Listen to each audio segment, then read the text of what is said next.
মসজিদের ইমাম সাহেবকে কোরবানির গোশত দেওয়া যাবে কিনা? অনেকেই আমাদের কাছে এই প্রশ্নটা করে থাকেন যখন কোরবানির সময় আসে যে হুজুর আমি কোরবানি করেছি, আমার এখান থেকে কিছু অংশ ইমাম সাহেবকে দিতে পারবো কিনা। অবশ্যই স্মরণ রাখতে হবে ইমাম সাহেব হচ্ছেন এমন যিনি আপনাদের জান্নাতের পথ সহজ করে দিচ্ছেন।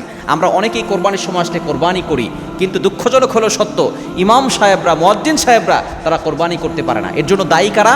দায়ী হচ্ছে মসজিদের যারা কমিটি আছে, ওই এলাকার যত মুসল্লি আছে তারা হচ্ছে দায়ী। কারণ আপনি এমন একটা অ্যামাউন্ট তাকে দেন না যে অ্যামাউন্ট দিয়ে তিনি কোরবানি করতে পারেন। যেই অ্যামাউন্ট আমাদের সমাজে ইমাম সাহেবদেরকে দেওয়া হয় সেটা দিয়ে তার সংসারও ঠিকমতো চলে না, তিনি কোরবানি করবেন কিভাবে?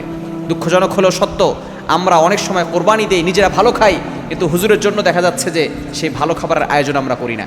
ইমাম সাহেব যিনি যেখানে দাঁড়িয়ে নামাজ পড়ান সেখানে দাঁড়িয়ে নবী সাল্লাল্লাহু আলাইহি ওয়াসাল্লাম নিজে নামাজ পড়িয়েছেন।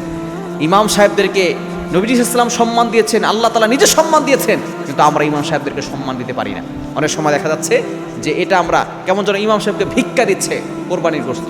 খবরদার, এটা কখনো করবেন না। ইমাম সাহেব আপনার কোরবানির পশু যে জবাই করে দিচ্ছে এটার জন্য এক্সট্রা আপনি হাদিয়া অবশ্যই তাকে দিবেন, এটা তার পারিশ্রমিক। কোরবানির পশু জবাই করতে কষ্ট হয়, অবশ্যই প্রতিটি কোরবানি দাতা যখন ইমাম সাহেব কোরবানি দিবে তখন তার জন্য এক্সট্রা একটা হাদিয়া তার জন্য দিয়ে দেবেন, এটা তার পারিশ্রমিক। কিন্তু এই পারিশ্রমিক হিসাবে যদি আপনি কোরবানি গোশত দিয়ে দেন তাহলে কিন্তু আপনার কোরবানি বাতিল হয়ে যাবে। খবরদার, এটা কখনো করবেন না। আপনার কোরবানির পশুর গোশত দিয়ে কোনো কসাইকে, এমনকি যে গোশত বানাবে, যে কাজ করবে, অথবা ইমাম সাহেব যিনি জবাই করে দিবেন তাকে পারিশ্রমিক হিসেবে দিবেন না। হ্যাঁ, আপনি হাদিয়া হিসেবে দিতে পারেন, অবশ্যই ইমাম সাহেবকে হাদিয়া হিসেবে দেওয়া দরকার।